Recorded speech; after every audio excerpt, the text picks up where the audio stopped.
tror, vi skal spørge dine forældre først, så alle kan forstå, hvad der bliver sagt.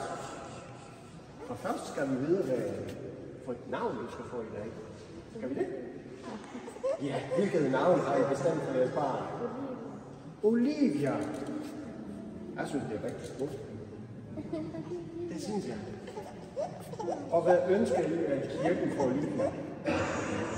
Det er godt at høre.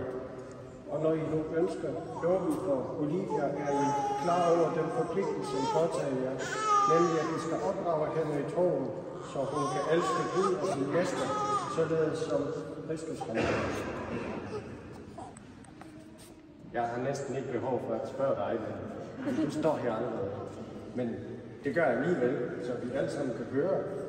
Du, som har påtaget jer at være gudmor for dette barn, og du er rede til at hjælpe forældrene med deres opgave. Godt. Kære Olivia, prøv nu at kigge her. Du kigger på din far, det er så godt. Men nu kan du prøve at kigge på alle de søde mennesker her. Er ikke søde? Prøv at se, hvor mange søde mennesker sidder her. Og alle sammen kigger på dig. Ja, og alle de mennesker her, de tager imod dig med glæde. Og på den vegne vil jeg lave et lille kors på din pande. Og efter dig vil din far, din mor og din gudmor også ligeledes betegne dig med korsets tegn.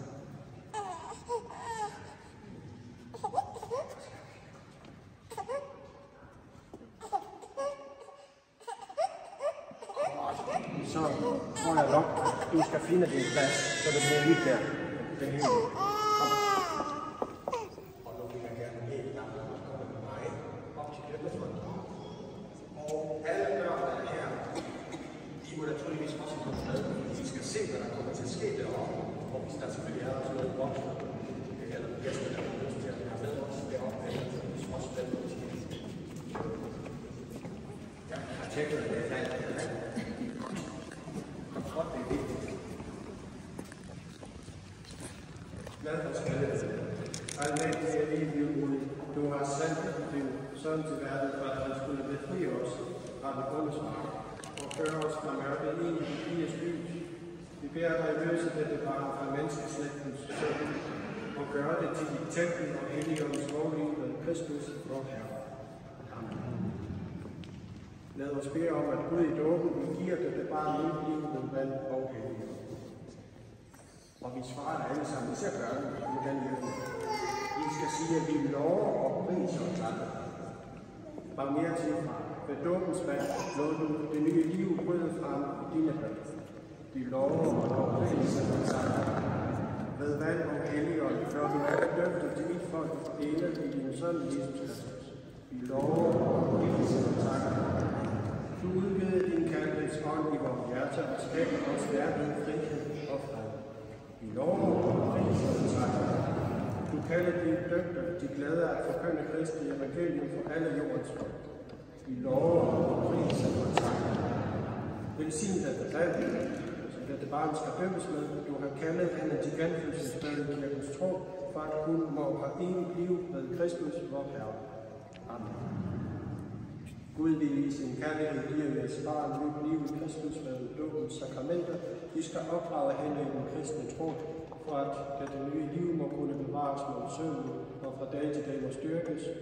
Hvis I er reddet til i troen at påtage denne opgave, så skriv med tanken på jeres egen ord, tage afstand fra alt synd og bekende troen på Jesus Kristus. Vi er kirkens tro, og i denne tro øves jeres barn. Og disse spørgsmål gav naturligvis alle sammen. Forsager I djævlen alle hans gerninger og alle hans væsen. Tror I på Gud, den almægtige far, himlens og jordens skaber. Tror I på Jesus Kristus, hans indgående søn og herre, som fødte jomfru Maria, som er lig og er blevet begravet, som opstod fra de døde og sidder der faderens højre. Tror I på Helligånd, den hellige katolske kirke, de hellige samfund, sømmernes forladelse, kødets opstandelse og det evige liv. Dette er tro, det er kirkens tro, som vi frimodigt bekender i Kristus Jesus, vor Herre. Amen. Vi har nu sammen bekendt kirkens tro, vil I at Olivia skal modtage dårlig på en tro. Godt, så må I gerne komme til den rum. Vi skal være sammen for at være opmærksom på, hvad der sker her. Det er jo vigtigt at sige det her. Og du holder helt sådan, så det ikke er helt rundt, det går. Du skal ikke være bange for det. Olivia, jeg døber dig i Faderens og Søndens og Helligåndens navn. Amen.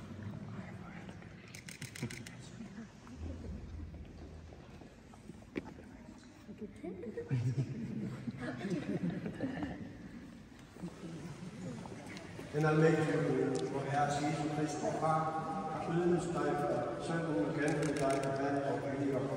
Han salvede dig med frelsens olie for at du, som nu er enig med i Guds folk, og har evigt fællesskab med Kristus for ypperste præst og fag og kraft.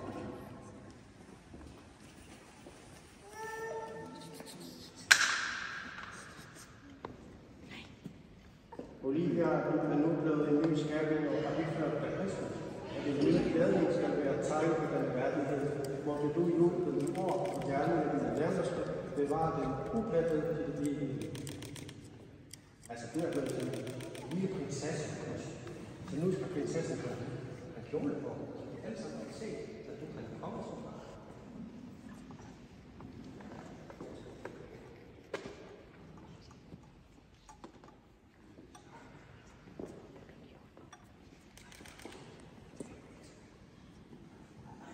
Super godt.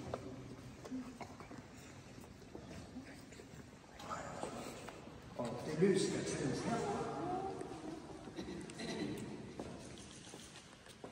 Tag imod Kristi lys, og det lys ved tros først i jeres varetægt, for jeres varer opløst i Kristus, må gå gennem livet som et lysens barn, være udholdende i troen, og ilde herlighed sammen med hans helligånd.